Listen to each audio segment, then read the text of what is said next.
ওকে, hello everyone, welcome again.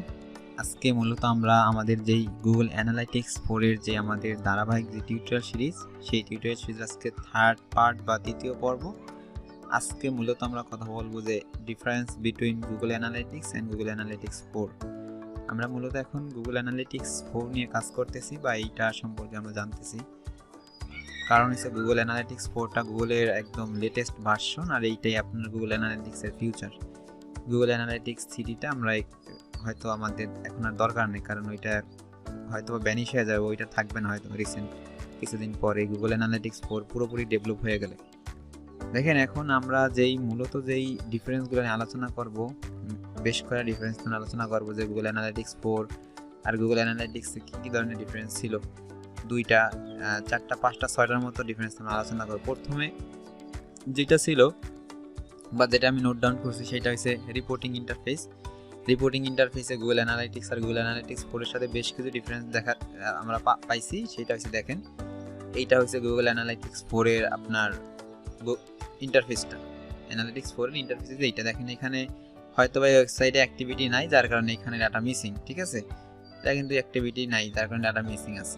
এইটা হচ্ছে আপনার অ্যানালাইটিক্স 4 এর, অ্যানালাইটিক্স 3 এর ইন্টারফেস। এটা অ্যানালাইটিক্স 3, এটা অ্যানালাইটিক্স 4। এখানে তো ডাটা নাই বিদায় ইউজার রিসেন্টলি হয়তো ঢুকে না, এই কারণে হয়তো এটা আপনার ফাঁকা দেখাইতেছে বা এখানে দেখাইতেছে না কিছু। এটা এই অবস্থা, রিসেন্টলি ইউজার হয়তো আসে নাই। এই ইন্টারফেসটা কিন্তু একদম এপিড চেঞ্জ হয়েছে। এটা আপনার ঠিক আছে, এটা ছিল 3 আর এটা হচ্ছে আপনার গুগল অ্যানালাইটিক্স 4 এর ইন্টারফেসটা এখন। দেন পরবর্তী আমরা যেই এটা ছিল যে আমাদের মেজারিং মডেল, দেখেন মেজারমেন্ট মডেলটা কিন্তু চেঞ্জ হয়েছে। যেগুলো অ্যানালাইটিক্স 3তে মেজারমেন্ট মডেল ছিল আপনার পেজ বেস অ্যান্ড রয়েছে আপনার সেশন বেস। এটা আমরা আগেই বলছি বা আমরা আগেই জানতে পারছি। সেশন বেস, সেশনটা মূলত কি সেটা যদি বলি, ধরেন কোনো একটা মানুষ, ধরেন আমি দারাজটার এক্সাম্পল হিসাবে টানতেছি। ধরেন এই ওয়েবসাইটটা আমি ঢোকার পর এখানে 30 মিনিট আমি স্টে করছি, মানে আমার একটা সেশন। এই 30 মিনিটে একটা সেশন এখানে কাউন্ট হবে গুগল অ্যানালিটিক্সের ভাষায়। অ্যানালিটিক্স 4 এর ভাষা না, অ্যানালিটিক্সের ভাষায় এখানে একটা আপনার সেশন কাউন্ট হবে, আর এইটা কাউন্ট হবে আপনার একটা পেজ ভিউ নামে। বাট গুগল অ্যানালিটিক্স 4 পেজ ভিউটাই একটা ইভেন্ট, সেখানে কোনো এরকম কোনো সেশন সিস্টেম নাই। বাট এই 30 মিনিট আপনি এখানে স্টে করলে একটা সেশন হবে, এবং আমি 30 মিনিট পর যদি 30 মিনিটের পর 31 মিনিটে যায় আমি ওয়েবসাইটে স্টে করি, তাইলে সেটা হবে আপনার একটা ইউজার 2টা সেশন। আশা করি আমি বুঝাইতে পারছি। আর একটা সেশনের আপনার ম্যাক্সিমাম ডিউরেশন হয়েছে আপনার সেশনের 30 মিনিট। এখন এই 30 মিনিটের ভিতর যদি আমি ধরেন এই কাজটা বের হয়ে গেলাম, বের হওয়ার পর আমি যদি এখানে আবার ঢুকি এই ওয়েবসাইটে, তাইলে আমার একটা সেশনই কাউন্ট হবে। এই 30 মিনিটের ভিতর যতবার ঢুকি সেটা একটা সেশনই কাউন্ট হবে। বাট 31 মিনিটে যায় আমার তখন কিন্তু 2টা সেশন কাউন্ট হবে, একটা ইউজারে 2টা সেশন কাউন্ট হবে। বুঝতে পারছেন? এই গেল আমাদের এই অ্যানালাইটিক্সের যেটা ছিল, যে আমাদের এটা ছিল মেজারমেন্ট মডেল। মেজারমেন্ট মডেল ছিল আমাদের পেজ ভিউ আর GA4 আর এসে আপনার সেশন বেস। বাট আপনার এইখানে গুগল অ্যানালাইটিক্স 4 এ যেটা অ্যানালাইটিক্স 4 এর এটার সাথে ডিফারেন্স আছে এখানে, যে অ্যানালাইটিক্স 4 এর আপনার সব কিছু ইভেন্ট বেস। এটা আমি ওয়েবসাইটে ঢুকলাম, এইটা একটা পেজ ভিউ হিসেবে কাউন্ট হবে গুগল অ্যানালাইটিক্স 4 এর ভাষায়। দেন আমি একটা প্রোডাক্ট যদি ভিউ করি, এটা ভিউ কন্টেন্ট হিসেবে কাজ করবে, ভিউ কন্টেন্ট হিসেবে ফায়ার করবে, এটা একটা ইভেন্ট হিসেবে কাজ করবে। দেন এখানে ইভেন্ট আর এসে প্যারামিটার আকারে কাজ করে, যেখানে আমি লিখছি যে GA4 measurement model event plus parameter. এখানে আমি আবার লিখছি যে also page view is event here, এখানে পেজ ভিউটা একটা ইভেন্ট হিসেবে ফায়ার হবে। যে প্যারামিটার লিখছি, প্যারামিটারটা মানে হচ্ছে দেখেন এখানে এই যে এই ওয়েবসাইটটার ভিতরে আমি যখন ঢুকছি বা এই প্রোডাক্ট পেজটা আমি যখন ঢুকছি, তখন দেখেন একটা ব্যাপারই প্রোডাক্টের একটা নাম আছে, দেখেন universal flexible mobile phone holder stand black. Then এখানে আরেকটা আছে প্রোডাক্টের একটা প্রাইস আছে। দেন প্রোডাক্টটার হয়তো বা কন্টেন্ট আইডি অবশ্যই আছে, কারণ দেখেন এখানে হয়তো একটা আইডি আছে, প্রোডাক্টের আইডি না থাকলে তো আলাদা আলাদা, এত বড় একটা ই-কমার্স সাইট, এখানে তো আপনার প্রোডাক্ট ডিফারেন্ট বা পার্থক্য করা প্রোডাক্টের অসুবিধা হবে।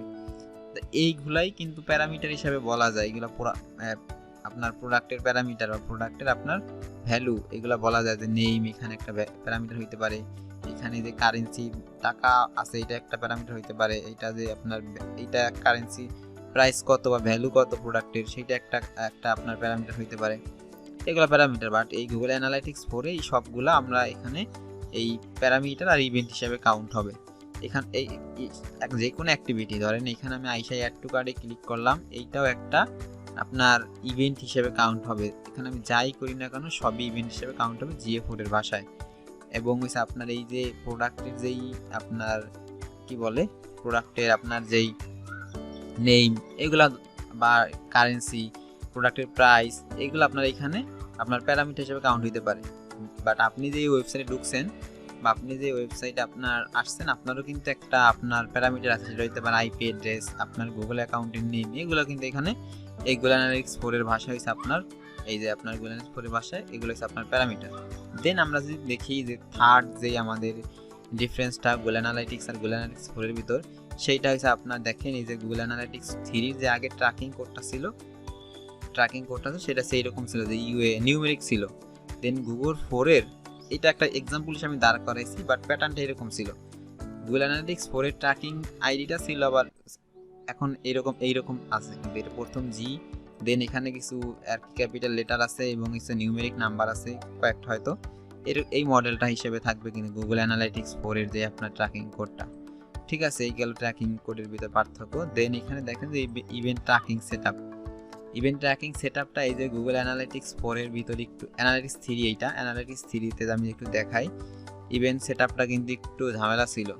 এই যে আপনার ইভেন্ট সেটআপটা এখানে গোল হিসেবে কাউন্ট হইতো, এখানে এটাগুলো সেটআপ করা কিন্তু খুবই একটু ঝামেলাদায়ক কাজ হইতো, আপনার 3-4টা স্টেপ ফলো করতে হইতো। বাট গুগল অ্যানালিটিক্স 4 এ এই ইভেন্ট সেটআপটা খুবই ইজি, আপনি একবারে সেটআপ করতে পারবেন। বেশ কিছুই আর কি ইভেন্ট গুগল অ্যানালিটিক্স 4 এ বেশ কিছু ইভেন্ট আপনি ডিফল্টভাবে পাবেন, যেগুলো অটোমেটিক্যালি আপনি গুগল অ্যানালিটিক্স 4 সেটআপ করলেই পাবেন। সেটা হচ্ছে page view, session start, user engagement, এরকম টাইপের কিছু স্ক্রল, এরকম টাইপের কিছু আপনি 3 থেকে 4টা ইভেন্ট আপনি একদম খুব ইজিলি বা অটোমেটিক্যালি পাবেন। সেটা আপনি এখান থেকে আমরা দেখি যে অ্যাডমিন থেকে আমরা যাই যে আমরা দেখি যে আমাদের কি কি আর কি দিবে ওরা অটোমেটিক্যালি। তারপরে যেখানে ক্লিক করি এইগুলো আমাদের দেখেন, এই যে page view, scroll, outbound click, then এসে আপনার site search, video engagement, file download, এগুলো আপনার অটোমেটিক আকারে আপনি এগুলা পাবেন কিন্তু গুগল অ্যানালিটিক্স 4 এ। বাট গুগল অ্যানালিটিক্স 3 তে এরকম কোনো ছিল না, সব ইভেন্ট ম্যানুয়ালি সেটআপ করতে তো অনেক ঝামেলাদায়ক কাজ ছিল সেটা। বাট গুগল অ্যানালিটিক্স 4 এর ভাষায় এই ইভেন্টগুলো আপনি ডিফল্টভাবে পাবেন শুধু একটা ট্র্যাকিং কোডটা বসাইলেই। বাট আরও যেই কিছু ইভেন্টগুলো আছে স্ট্যান্ডার্ড, যেগুলো ই কমার্স ট্র্যাকিং এর জন্য লাগে, সেগুলো সেটআপ তো আমরা অবশ্যই নেক্সট টিউটোরিয়ালগুলোতে বা নেক্সট পর্বগুলোতে আমরা অবশ্যই দেখব। ওকে, এই গেল আমাদের যে ইয়েটা ছিল, যে আমাদের ডিফারেন্সটা ছিল যে ইভেন্ট ট্র্যাকিং সেটআপ আর event data retention. Event data retention বলতে বোঝা যায় ডাটা ইভেন্ট যে আপনি ট্র্যাক করতেছেন, এখানে ধরেন GA4 এ আপনি ইভেন্ট ট্র্যাক করতেছেন, এখানেও আপনি গুগল অ্যানালিটিক্স 3 তে আপনি ইভেন্ট সেটআপ করতেছেন। এই ইভেন্টগুলো এই গুগল অ্যানালিটিক্স বা গুগল অ্যানালিটিক্স 4 কতদিন পর্যন্ত রাখতে পারবে বা গুগল অ্যানালিটিক্স 3 কতদিন পর্যন্ত ট্র্যাক করে রাখতে পারবে, সেটাই ছিল মোটামুটি ইভেন্ট রিটেনশন। এখন চলেন দেখি এই যে ইভেন্ট রিটেনশনে আমাদের এই যে গুগল অ্যানালিটিক্স 4 এ কতদিন ছিল আর এই গুগল অ্যানালিটিক্স 3 তে কতদিন ছিল। দেখেন, এটা আমি যে গুগল অ্যানালিটিক্স 4 এ আসি, দেন এখানে আপনি যে অ্যাডমিন সেটিংসে ক্লিক করেন, এই অ্যাকাউন্টটা কীভাবে ক্রিয়েট করে বা এই অ্যাকাউন্টের ইন্টারফেস সম্পর্কে আপনাদের আমি একটা লেসন তৈরি করবো। এখন তো আমার এক্সিস্টিং অ্যাকাউন্টে আমরা দেখাই দিছি, বাট আপনাদের জন্য অবশ্যই আমি অ্যাকাউন্ট ক্রিয়েট করে দেখাবো।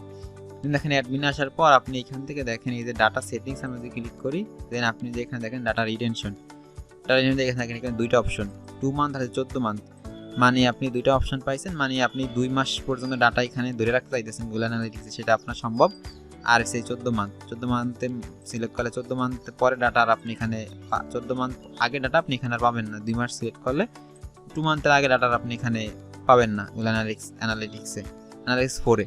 বাট অ্যানালিটিক্সের ব্যাপারটা কীরকম আছে আপনার একটু দেখি। যদি অ্যাডমিনে গেলাম, দেন আপনি এখান থেকে যদি ট্র্যাকিং ইনফোতে ক্লিক করেন, দেন এখানে ডাটা রিটেনশন, এখানে দেখেন বেশ কিছু অপশন আছে, 14, আপনার 26, 38, 50, প্রায় 4টা অপশন, মানে 50 মান্থ পর্যন্ত আপনি ডাটা একদম ধরে রাখতে পারতেন। বাট গুগল অ্যানালিটিক্স 4 এ এইটা কিন্তু মাত্র ম্যাক্সিমাম 14 মান্থ।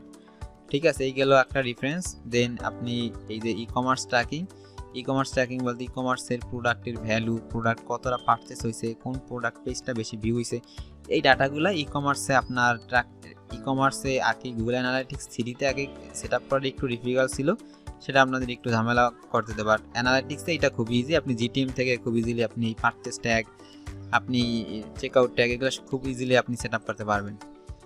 দেন আমাদের যদি দেখি যে ক্রস ডিভাইস ট্র্যাকিং হইতে পারে, ধরেন আপনার একটা ওয়েবসাইট আছে অ্যাজ ওয়েল অ্যাজ আপনার একটা অ্যাপ্লিকেশনও আছে বা একটা অ্যাপসও আছে, তাহলে দুইটার জন্য কি আপনি ট্র্যাকিং এর জন্য কি আপনি দুইটা অ্যানালিটিক্স 4 ক্রিয়েট করবেন?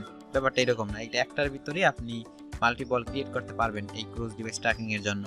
দেন যে ডিবাগিং যেটা ব্যাপারটা ছিল, যে ডিবাগিং ব্যাপারটা ধরেন আপনি একটা কাজ করছেন, এখন ধরেন আপনি এই অ্যানালাইটিক্স 4 একটা, এটা তো অ্যানালাইটিক্স 4 ঠিক না, অ্যানালাইটিক্স 4 আপনি একটা ইভেন্ট ট্র্যাক করছেন বা নতুন একটা কিছু ইমপ্লিমেন্ট করছেন, তখন সেটা আপনি একদম রিয়েল টাইম এখান থেকে দেখতে পারেন। সেটা হচ্ছে কনফিগার থেকে একদম এই ডিবাগ ভিউতে, একদম ডিবাগিং প্রিভিউতে আপনি একদম দেখতে পাবেন এখানে কি কি আপনি করতেছেন বা যেটা আপনি সেট আপ করছেন সেটা ঠিকঠাকভাবে হইতেছে কিনা, যেটা গুগল অ্যানালাইটিক্সে কখনোই ছিল না, যেটা গুগল অ্যানালিটিক্স কখনো ছিল না, বাট গুগল অ্যানালিটিক্স 4 এটা আপনি একদম ইজিলি এখান থেকে দেখতে পারবেন যে এখন আপনি ধরেন এই ওয়েবসাইটে একটা কাজ করে আসছেন, সেটা একদম আপনার রিয়েল টাইম এখানে কাজ করতেছে কিনা সেটা আপনি এখান থেকে একদম সুন্দরভাবে ইজিলি দেখতে পারবেন।